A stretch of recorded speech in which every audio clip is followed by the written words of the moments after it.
Welcome to Bitcoin Bounce. My name is Joseph and I'm today here with Dion, and we are looking at what is Bitcoin going to do.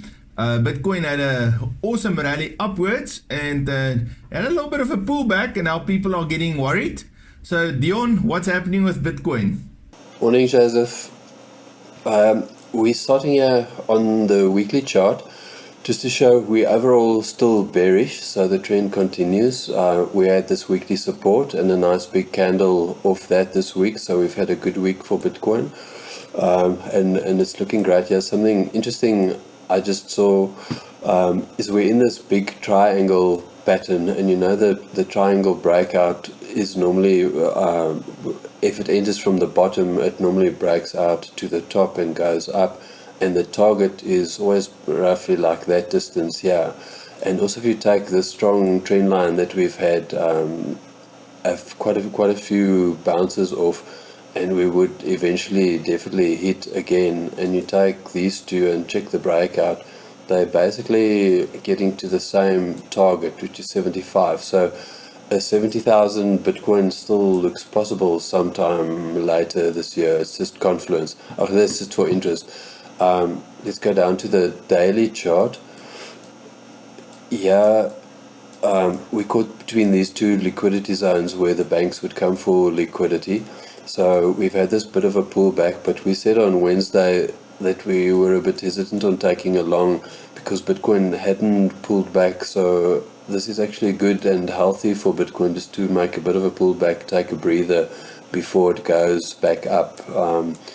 And let's go down to the 4 hour then. On the 4 hour, we've been trading in this parallel channel here, and we've just, I thought we were going to break out, but we've had a nice strong candle back into it. So we're still, for the time being, following this parallel channel.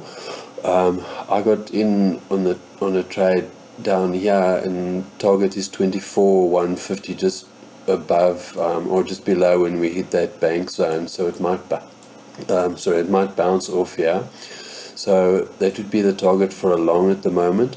And if we had to break out of this parallel channel, we have a support zone here, 22425 to 22675, where we should bounce and then go up. So we're either going up from here now, otherwise we'll break down and then bounce and then go up to that target. If we do though see that we break down from this support zone, then the banks are coming for this liquidity and the target would be 25. So I'd close my position then and trade it down to 20,500. Then I quickly just wanted to go through, because it's Friday, just quickly go through all our trades of the week. Let's get to the daily time frame. Remember, we got into Matic with that big bounce out, and that trade is looking good. I would, if you took that with us, I would put the stop loss under it here at 80 cent, and the target is still 105.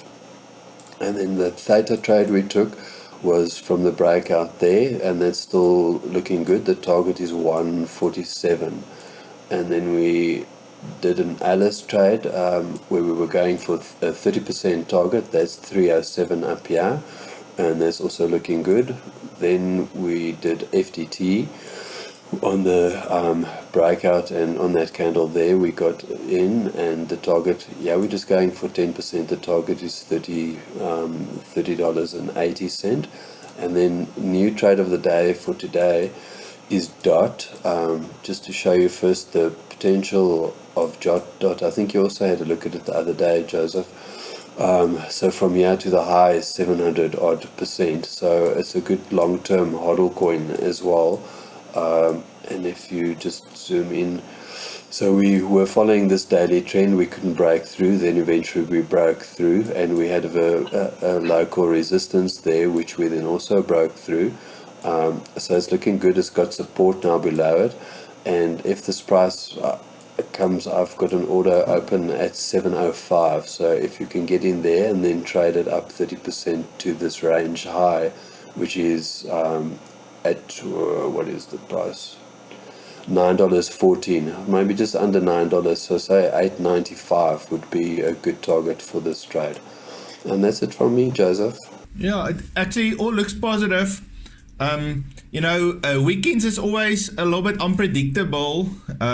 So that's why I'm looking to take some trades, but I'd like to do them on Monday. But I've seen a lot of times with the altcoins, it sometimes rallies over the weekend, especially if there's some good news surrounding them. That is good. I think that your analysis is very, very good. I think the market is positive. If there's not a big news or some big thing happening, I think we'll hit all those targets. Thank you, Dion. I want to just invite you in an hour. I'm gonna go live, and I'm gonna specifically look at Phantom and a Cardano trade that I'm looking at. I also got some insight what I think Matic is gonna do. So that's going to be our next live. Have a wonderful day. Thank you everybody for joining. See you next time. Thank you. See you later, guys.